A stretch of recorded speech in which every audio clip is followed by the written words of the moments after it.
Press दिलं. तुम्ही बघू शकता आज मी ह्या वाटाण्याचं सिंपल कसं असं मस्त कडक थोडेसे तेलात कसे करायचे खायला फ्राय. त्या मी तवा तापायला ठेवलाय. तुम्ही बघू शकता आपल्याला असं लगेच टाकायचंय हे सगळं असं. तुम्ही बघा तुम्ही पाहू शकता कसं असं हे भाजायचंय आपल्याला बरं का. तुम्ही बघू शकता हे खूप आणि थोडंसं असं मीठ टाकायचं बरं का. थोडंसं पाण्यात ते मुरलं पाहिजे. चवीपुरतं मीठ टाकायचं बरं का. तुम्ही बघू शकता कारण असे कडक झाले पाहिजे मस्तपैकी मध्ये. नंतर तेल टाकायचंय. असे कडक बनवायचे चटचट नसतं मस्त असे कडक खारमोरीसारखं. तुम्ही बघू शकता. बघू शकता तुम्ही किती सुंदर भाजलंय. आता आपल्याला असं तेल टाकायचंय बरं का.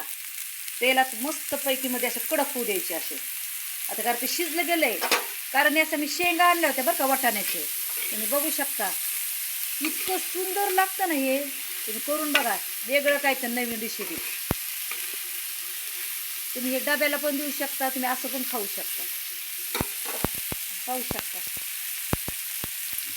थोडी अशी धना कोथिंबीर पण टाकायची थोडीशी लई नाही बरं का. थोडं टाकायचं. तुम्हाला कांदा टमाटे टाकायचे टाकायचं असं. पण नसन कांदा टमाटे तर तुम्ही सिंपल असं करून तुम्ही खाऊ शकता बघा. बघू शकता कसं होते. आणि थोडंसं नॉर्मल तिखट टाकायचं बरं का.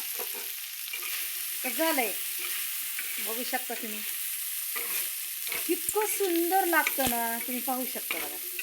त्याला वाटाण्याचं बरं का.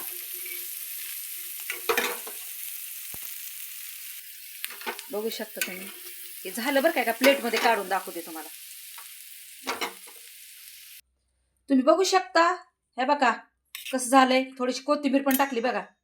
असं चमच्याने तुम्ही खाऊ शकता. कांदा टाकायचा कांदा पण तुम्ही वरून टाकू शकता कच्चा.